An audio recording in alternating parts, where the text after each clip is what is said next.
Hi dear friends, आप सभी श्रोतागण को डियर स्टोरी चैनल में स्वागत है। फ्रेंड्स, आज हम तेरी मेरी आज की एपिसोड 3 स्टोरी सुनाने जा रहे हैं, जो बेहद ही रोमांस लव स्टोरी है। फ्रेंड्स, वीडियो को अंत तक ज़रूर देखिए, तभी ये स्टोरी आपको समझ में आएगी। फ्रेंड्स, अगर आप लोग अभी तक मेरे चैनल को सब्सक्राइब नहीं किए हैं तो मेरे चैनल को एक बार सब्सक्राइब ज़रूर कर लें। तो चलिए दोस्तों, अब हम स्टोरी स्टार्ट करते हैं। अच्छा, तो इस छोटे का एक बड़े नाम भी है। यह बोलकर वह फिर हंस पड़ी। वैसे आपका नाम क्या है? मैंने पूछा। नाम की इतनी भी जल्द क्या है छोटे? समय आएगा तब जान जाइएगा। इतना बोलकर वह मुस्कुराती हुई चली गई। उसकी मुस्कान ही हम पर सितम ढा रही थी। उसके जाने के बाद मैं भी भैया के पास चला गया। पूरा होटल शादी के माहौल में डूब चुका था। हर लोगों के चेहरे पर एक अलग ही उमंग देखने को मिल रही थी। भैया, आपने मुझे बुलाया? मैंने बोला। छोटे, शाम के 4 बजे वाली फ्लाइट से सुजाता मौसी आ रही है। तुम्हें उन्हें एयरपोर्ट से रिसीव कर लेना है, भैया ने बोले। ठीक है भैया, मैं अभी निकलता हूँ। यह बोलने के बाद मैंने अपना नज़र स्मार्ट वॉच पर टिकाया। शाम के 3:30 बज रहे थे। मैं हॉल से निकलकर सीधा एयरपोर्ट चला गया। एयरपोर्ट पहुंचने में कुल 25 मिनट लग गए थे, मगर फिर भी मैं सही समय पर पहुंच गया था। वहां कुछ मिनट इंतज़ार करने के बाद मुझे सुजाता मौसी दिखी। सूटकेस के साथ शिल्पा भी मौसी के साथ एयरपोर्ट से बाहर निकलती दिखी। शिल्पा मेरी मौसी की देवर का इकलौती बेटी है। शिल्पा जब 1 वर्ष की थी तभी उसकी माँ और पिता का देहांत एक कार एक्सीडेंट में हो गया था, और जब से वह मेरी मौसी के साथ ही रहती है। मौसी ही उसकी लालन पालन की है। अब मौसी चाहती थी कि शिल्पा की शादी मेरे अर्जुन भैया से हो। मौसी मेरी माँ से शिल्पा से रिश्ता के लिए कई बार बात कर चुकी थी, मगर मेरी माँ हर बार इस रिश्ते को ठुकराती आई है। मौसी के साथ शिल्पा को देखकर मुझे बड़ा अजीब लगा। जब शिल्पा के रिश्ते कई बार ठुकराए जा चुकी थी, तो शिल्पा को इस शादी में लाना क्या ज़रूरी था? मैं ऐसा सोचने लगा। प्रणाम मौसी, मैं मौसी के पैर छूकर बोला। खुश रहो बेटा, खुश रहो, मौसी ने थोड़ी ज़्यादा ओवर एक्टिंग करती हुई बोली। मौसी, हमारी गाड़ी सड़क के दूसरी तरफ खड़ी है, हम गाड़ी में चलें? मैंने गाड़ी की ओर इशारा करते हुए मौसी से बोला। बेटा, मेरे साथ शिल्पा भी आई है, मौसी शिल्पा की ओर उंगली से इशारा करती हुई बोली। हेलो, मैंने शिल्पा से बोला। हाय, शिल्पा चेहरे पर नकली मुस्कान के साथ बोली थी। वैसे मैं शिल्पा को पहले ही देख चुका था, मगर मैंने उससे कुछ बोलना उचित नहीं समझा था।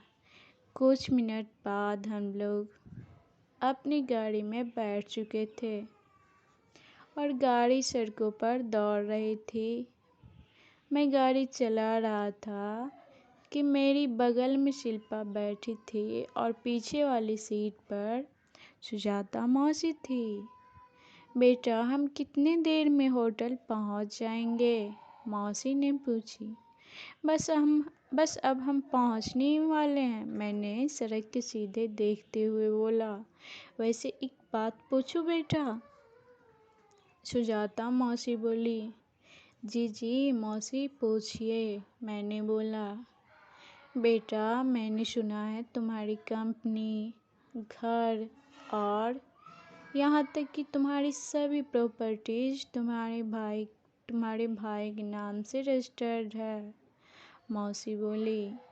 जी मौसी, जब पापा की मृत्यु हो गई थी ना, तब मेरी उम्र मात्र 1 वर्ष से भी कम की थी, जिसके कारण उस वक्त पापा के नाम से सारे प्रॉपर्टीज को अर्जुन भैया के नाम से रजिस्टर्ड करवाना पड़ा था। और वैसे भी इसमें हर्ज ही क्या है? मैंने बहुत ही सरल शब्दों में जवाब दिया।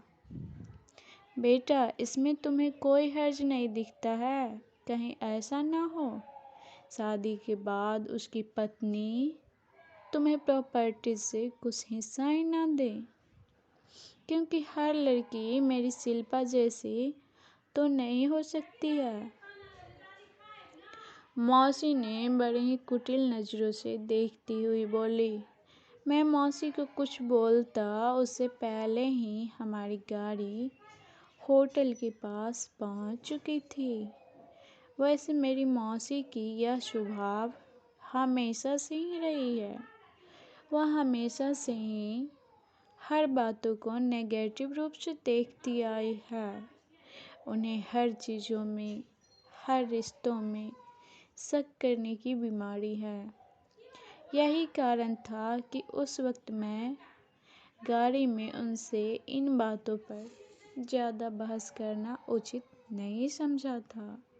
मैं गाड़ी को होटल के पार्किंग में पार्क कर गाड़ी से बाहर निकला ही था कि मेरी नज़र फिर कॉलेज की उस पीली दुपट्टे वाली लड़की पर पड़ी। वह मुझे नहीं देख रही थी। वह अपने दोस्तों के साथ अपनी होठों की लंबी चोंच बनाकर अपनी मोबाइल से सेल्फी खींच रही थी। दीपा दीदी, सब लोग डांस कंपटीशन कर रहे हैं, चलो ना हम सब भी डांस करते हैं। एक 10-12 साल की लड़की ने उस कॉलेज की पीली दुपट्टे वाली लड़की को आकर बोली। वाह सच में? तो फिर हम लोग भी चलते हैं। कॉलेज की पीली दुपट्टी वाली लड़की खुश होते हुए बोली। दीपा दीदी, ओहो, तो पीली दुपट्टे वाली लड़की का नाम दीपा है? निशांत दीपा, वाह क्या जोड़ी जमेगी, मैंने मन ही मन सोचते हुए खुद से बोला। मैंने देखा वो लोग होटल के डांस फ्लोर पर जा चुके थे। दिल चोरी सड्डा हो गया कि करिए। डांस फ्लोर पर हनी सिंह का यह गाना फुल बेस में बज रही थी। मेरी नज़र अचानक डांस करती लड़कियों की ग्रुप पर टिकी। कुछ लड़कियां इस गाने पर ज़बरदस्त डांस कर रही थी। उन्हीं लड़कियों के बीच दीपा भी थी। गजब की डांस परफॉर्म कर रही थी। वह खूबसूरत तो थी ही, वह डांस भी गजब की कर रही थी। मेरी नज़र उसके चेहरों से बिल्कुल 1 सेकंड के लिए भी नहीं हट रही थी। तभी एक साथ सारे लोगों की तालियों की आवाज़ सुनाई पड़े, जिसके कारण मेरा ध्यान लड़कियों से भंग हुआ।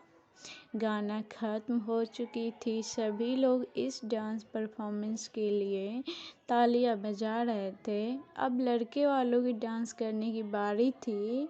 मेरे कुछ दोस्त डांस करने के लिए गया और साथ में डांस करने के लिए मुझे भी बुला रहे थे, मगर मैंने मना कर दिया।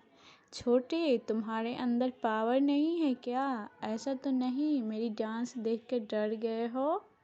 दीपा ने मेरे कानों के पास आकर बोली। नेक्स्ट एपिसोड देखते रहे इसी चैनल पर, और नेक्स्ट अगले वीडियो देखने के लिए मेरे चैनल को